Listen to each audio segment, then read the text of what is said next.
Hello बच्चों, welcome to my channel Seed Academy और मैं हूं आपके साथ नेहा। कैसे हैं आप लोग? अच्छे होंगे। स्टडीज अच्छी चल रही होगी।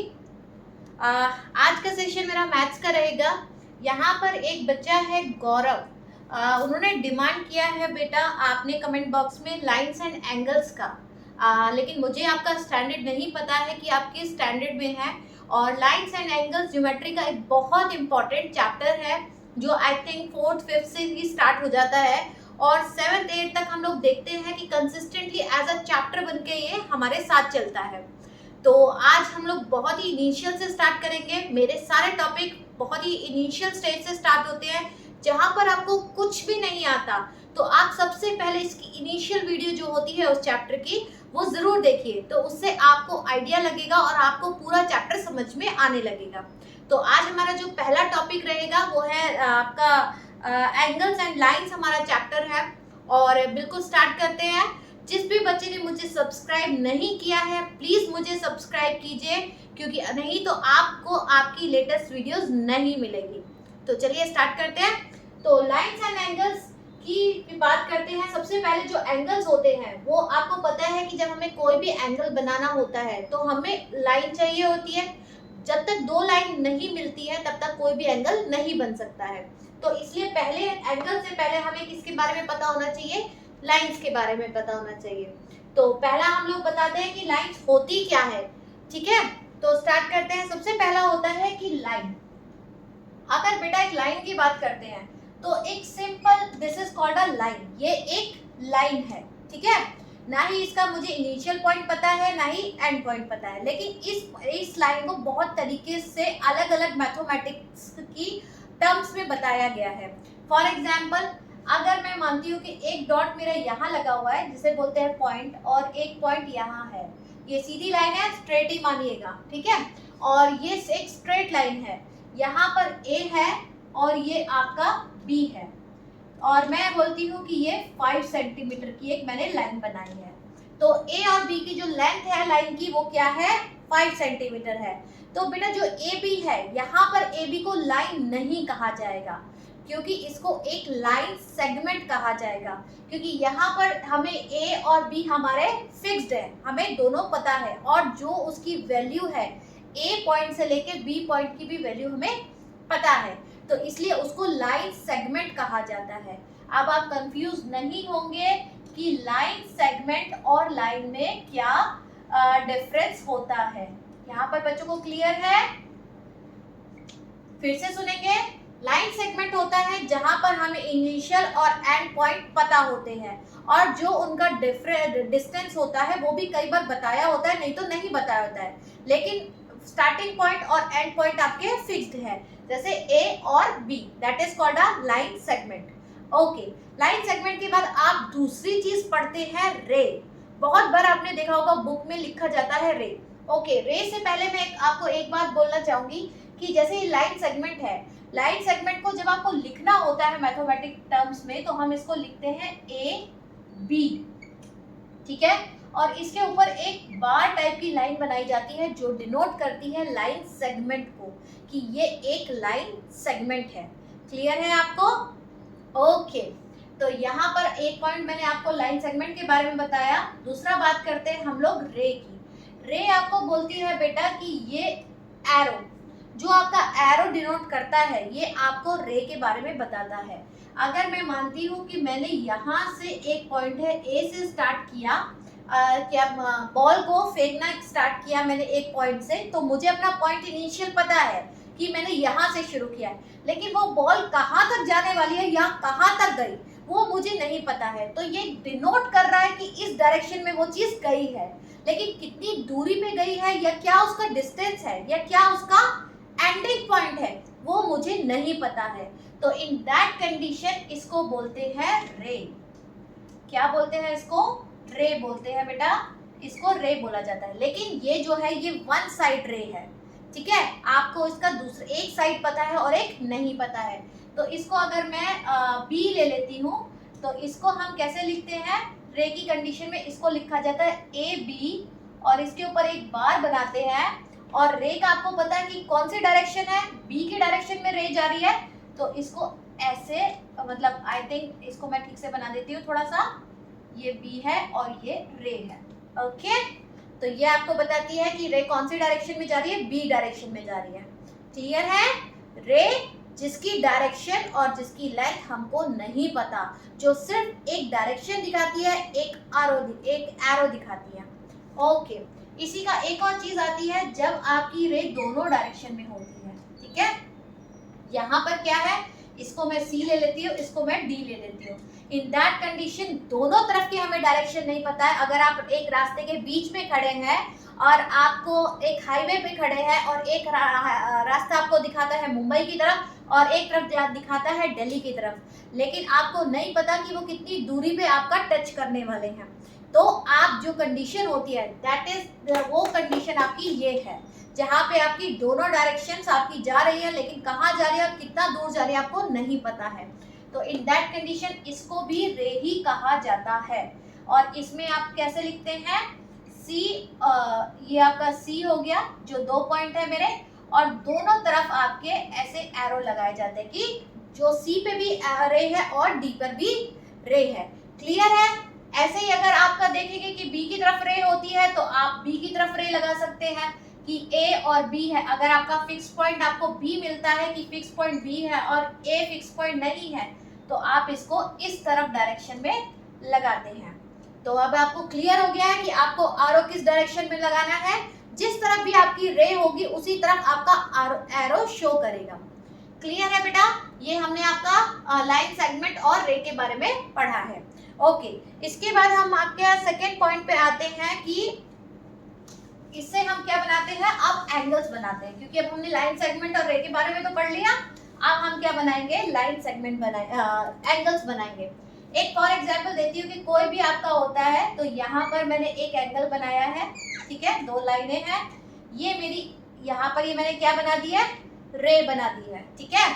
और ये पॉइंट है जहाँ पर ये मैच करती है। जिस भी पॉइंट पे 2 लाइन जब मैच करती है, या आप बोल सकते हैं लाइन सेगमेंट, या 2 रे जब टच करती है या ज्वाइन करती है, तो उस पॉइंट को आपको बहुत अच्छे से पता है सब बच्चों को कि उसको क्या बोलते हैं, वर्टेक्स बोलते हैं। क्या बोलते हैं? वर्टेक्स बोलते हैं। और अगर हिंदी में बोले कि जब 2 लाइनें आपस में जुड़ती हैं और जो वहां पर कॉर्नर बनाती हैं, उसको क्या बोला जाता है, वर्टेक्स बोला जाता है। तो ये ए क्या है, आपका वर्टेक्स है, क्योंकि यहाँ पर एक एक्स रे और एक वाई रे जो है आपके ज्वाइन कर रही है। साथ में जब वर्टेक्स जो बनता है, जब वर्टेक्स का पॉइंट आता है, तो वहां पर एक एंगल भी जनरेट होता है। आप देख रहे हैं यहाँ एक एंगल भी जनरेट हो गया है। क्लियर है आपको कि अब मैंने 2 रे से आपको एक वर्टेक्स बनाया और एक वर्टेक्स ने एक एंगल को जनरेट किया। तो आपको क्लियर है, ये आपका एंगल है, ए पॉइंट आपका वर्टेक्स है, एक्स आपकी रे है और एक वाई भी आपकी रे है। ओके, तो अब इसके बाद टाइप्स ऑफ द एंगल्स पे आते हैं हम लोग। इसके बाद हम लोग पढ़ेंगे टाइप्स ऑफ द एंगल्स के बारे में। सबसे पहला एंगल आपका होता है जो सबसे सिंपल होता है, बहुत अच्छे से हम लोग जानते हैं कि अगर बात करते हैं कि ये आपका एक स्ट्रेट लाइन दूसरी स्ट्रेट लाइन पे अगर सीधा खड़ी होती है, और यहाँ पर देखिए बेटा, ये मैंने 7 की तरह इसका एंगल इंडिकेट किया है। हमेशा इसको क्या बोलते हैं, राइट एंगल बोलते हैं। ये आपका क्या होता है, 90 डिग्री होता है। ये आपकी एक रे है और ये आपकी दूसरी रे है, ठीक है, और ये आपका वर्टेक्स है ए पर। तो यहाँ पर एंगल क्या है, 90 डिग्री का बनता है। जब एक स्ट्रेट लाइन दूसरी स्ट्रेट लाइन पे, या एक रे दूसरी स्ट्रेट रे पर सीधा जब डायरेक्ट खड़ी होती है, स्टैंडिंग होती है, तो वहां पर 90 डिग्री का एंगल बनता है, जिसको हम कौन सा एंगल बोलते हैं, ऑफ कोर्स उसे राइट एंगल बोला जाता है। कौन सा एंगल बोला जाता है, इसको राइट एंगल बोला जाता है। तो ये क्या है, आपका राइट एंगल होता है।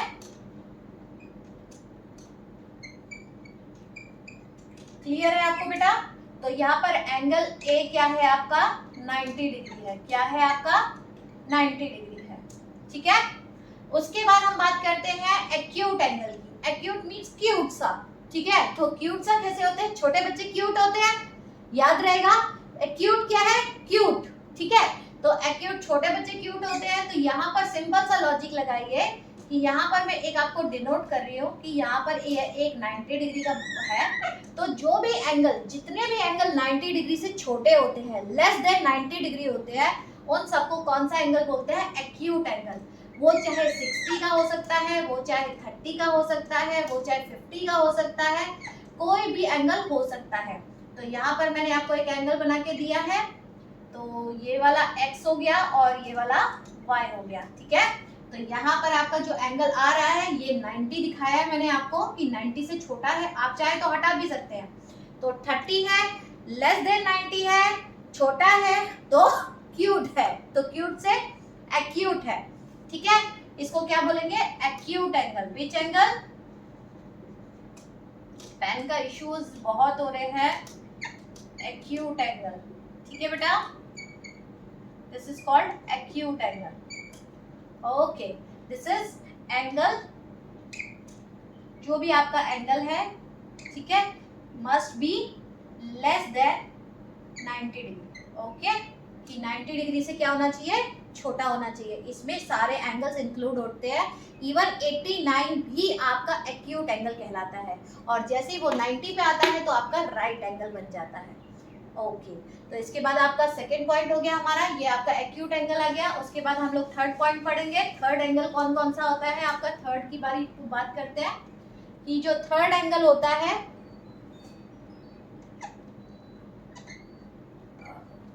थर्ड एंगल जो बेटा होता है, थर्ड एंगल बोलते हैं ऑब्ट्यूज एंगल। ऑब्ट्यूज अब क्या है कि जो 90 डिग्री से जो भी बड़ा एंगल होगा, 90 डिग्री से जो भी एंगल बड़ा होगा उसको ऑब्ट्यूज एंगल कहा जाता है, ठीक है। लेकिन it must be less then 180 degree, ठीक है।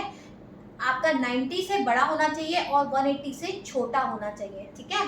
तो यहाँ पर अगर मैं इसको ले लेती हूँ कि ये एंगल, मान लीजिए कि ये एंगल 120 है और ये आपकी वर्टेक्स है, मैंने ए ले लिया, ये आपकी रे है x है और ये आपकी y है। तो ये आपका जो 120 है ये आपका ऑब्ट्यूज एंगल कहलाता है। कौन सा एंगल कहलाता है? Obtuse, that is called obtuse.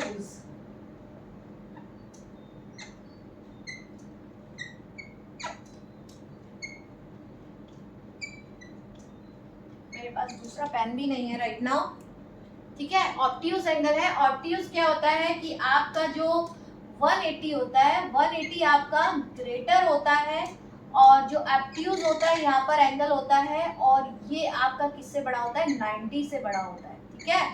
तो 90 और 180 के, 90 से ज्यादा लेकिन 180 से कम के बीच के जितने भी एंगल्स होते हैं उनको ऑब्ट्यूज एंगल कहा जाता है। ये बात आप ध्यान रखेंगे। तो 180 से कम 175, 160, 158, 130, 135, 115, 105, ये सब आपके एग्जाम्पल है आपके ऑब्ट्यूज एंगल के। ओके, तो इसके बाद हम लोग फोर्थ नंबर पे पढ़ते हैं, आप बोलते हैं जिसको आप स्ट्रेट एंगल। क्या बोलते हैं? Straight angle.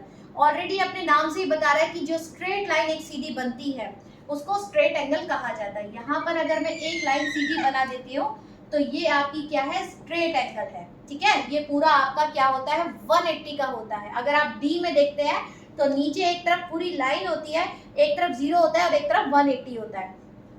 तो ये जो एंगल होता है इसको ये हमेशा 180 के बराबर होता है। It's just a double of the our right angle, ठीक है, क्योंकि राइट एंगल क्या होता है? 90, और जो स्ट्रेट एंगल होता है वो जस्ट इसका डबल होता है, दैट इज कॉल्ड 180। तो सीधी लाइन अगर आपको मिल रही है तो आपको भूलना नहीं है, आप सीधा बोलेंगे कि ये कौन सा एंगल है? ये एक स्ट्रेट एंगल है, ठीक है।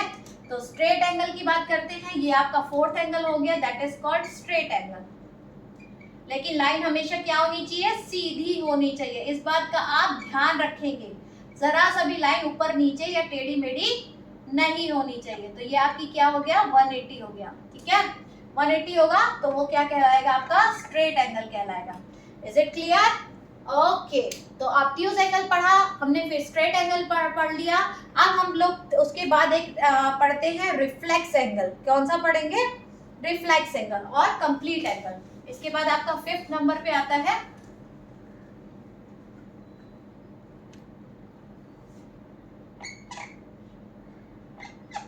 रिफ्लेक्स एंगल, बेटा रिफ्लेक्स एंगल बोलते हैं कि जो एंगल है उसका आपको पता है कि जो कंप्लीट, पहले मैं आपको कंप्लीट एंगल के बारे में बता देती हूँ कि कंप्लीट एंगल क्या होता है कि कंप्लीट एक जब पूरा सर्कल होता है तो वो एक पूरा कंप्लीट एंगल कहलाता है। जैसे अब आप सोचिए कि यहाँ पर मैंने मान लीजिए कि यहाँ ये मैंने एक आपका लाइन है, ये दूसरी लाइन है, इसे क्वाड्रेंट बोलते हैं, जो क्वाड्रेंट में पार्ट किया जाता है। ये आप फ्यूचर में पढ़ेंगे, फ्यूचर में हम आपको ये बात पढ़ाएंगे कि ठीक है। तो यहाँ पर क्या होता है, यहाँ पर अगर मैं एक सर्कल बनाती हूँ, यहाँ मैंने क्या किया, एक सर्कल बनाया है, ठीक है।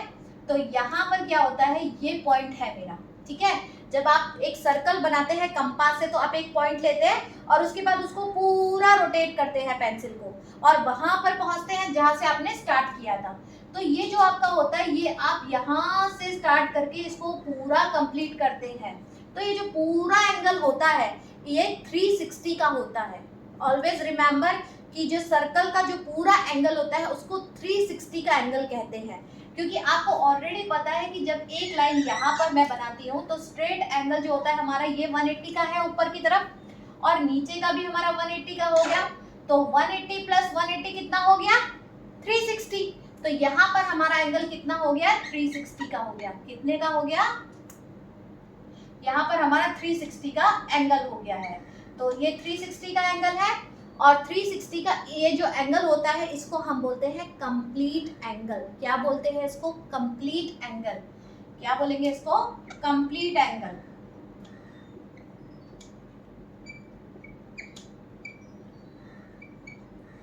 ओके, ठीक है।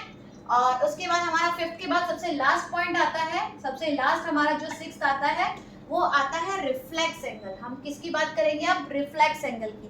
रिफ्लेक्स एंगल बेटा बोलता है कि अगर मैं कोई भी एंगल बनाती हूँ, अगर मान लीजिए कि मैं एक ऑब्ट्यूज एंगल ड्रॉ करती हूँ या फिर मैं कोई भी एंगल ड्रॉ कर लेती हूँ, मान लीजिए कि भाई मैंने एक एक्यूट एंगल ड्रॉ कर लिया। तो एक्यूट एंगल में मैं आपका कौन कितना ले लूँ, 60 ले लेते हैं। तो यहाँ पर मैंने क्या किया, एक यहाँ पर एक एंगल ड्रॉ किया, ठीक है। ये मेरा क्या है, यहाँ पर मैंने एक एंगल को ड्रॉ किया है। तो यहाँ मैंने ये क्या किया है, 60 का एंगल ड्रॉ किया है, ठीक है। ये आपका है, ये आपकी रे है, एक्स है, ये आपकी वाई है और यहाँ मैंने एक एंगल ड्रॉ करा है, दैट इज कॉल्ड 60 एंगल, ठीक है। बेटा आपको ऑलरेडी पता है कि आप ये बोलेंगे कि मैम ये तो आपका एक्यूट एंगल है, इज इट राइट, कि ये एक्यूट एंगल है। बिल्कुल सही, आपने बोला कि ये एक्यूट एंगल है because it is less than 90। तो is it acute angle, yes this is acute angle. लेकिन बेटा रिफ्लेक्स एंगल की जब बात हम करते हैं तो हम ये बोलते हैं कि इसके अलावा बाकी जो पूरे सर्कल में जो बचा हुआ है वो एंगल आपका रिफ्लेक्स एंगल कहलाता है। मतलब इसको कंप्लीट करिए कि यहाँ पे 60 है तो यहाँ से यहाँ तक का पूरा जो इसका रहता है बचा हुआ, तो वो आपका क्या कहलाता है, रिफ्लेक्स एंगल कहलाता है। आपको ऑलरेडी पता है कि ये पूरा जो सर्कल होता है उसका टोटल 360 होता है नहीं होता है। तो 360 जो भी आपका 360 है उसमें से जो भी आपको नंबर गिवन है 360 माइनस यहाँ पर क्या गिवन है आपका 60 गिवन है, तो माइनस 60 हो गया। तो ये आपका क्या बचा 300। यहाँ पर क्या आपको मिला 300। तो 300 आपका क्या है, रिफ्लेक्स एंगल है। कौन सा एंगल है, रिफ्लेक्स एंगल है। भूलेंगे नहीं, बहुत बार बच्चे कंफ्यूज हो जाते हैं कि ये क्या है, ये आपका रिफ्लेक्स एंगल कहलाता है। ओके, भूलना नहीं है कि जो भी एंगल है गिवन है उसे अगर आप माइनस कर देते हैं टोटल में से 360 में से, तो जो एंगल आपका बचता है ये जो पूरा घूमता है और वापस यहाँ तक आता है रिमेनिंग सर्कल में से, इस पोर्शन को हटा देना है और रिमेनिंग को बताना है, वो आपका रिफ्लेक्स एंगल कहलाता है। तो होपफुली आपको ये 6 एंगल्स के बारे में पता चला होगा, आपको समझ में आया होगा कि किस एंगल को क्या कहते हैं। फ्यूचर में हम और एंगल्स के बारे में पढ़ेंगे, लेकिन आप पहले इसकी प्रैक्टिस करेंगे। ये बहुत ही इनिशियल स्टेज से आई थिंक 4th से ही स्टार्ट हो जाता है चैप्टर, तो ये 4th से लेके ऑनवर्ड्स तक के सभी बच्चों के लिए यूजफुल रहेगा। दूसरी चीज बेटा, मेरे जीके की वीडियोस भी मैं डालती हूँ जो आप लोगों के लिए बहुत ज़रूरी है। आप प्लीज़ उन वीडियोस को देखिए। डिस्क्रिप्शन बॉक्स में उन वीडियोस के आपको मल्टीपल 4 टाइप क्वेश्चंस भी मिलेंगे और आपको वो शीट करनी है और देखना है कि आपको कितना समझ में आया। मैथ्स के साथ साथ आपको जीके करना बहुत ज़रूरी है। तो और जीके में तो मैंने प्राइस भी रखे हैं। जो बच्चे टॉप 3 में आएंगे definitely will they get a prize. तो आपको वो भूलना नहीं है और ज़्यादा से ज़्यादा आपको प्रैक्टिस करनी है। प्लीज़ लाइक एंड शेयर करना मुझे ना भूलें और जिन बच्चों ने सब्सक्राइब नहीं किया है तो प्लीज़ मुझे सब्सक्राइब कीजिए। मिलती हूँ नेक्स्ट वीडियो में। Okay, thank you, bye bye.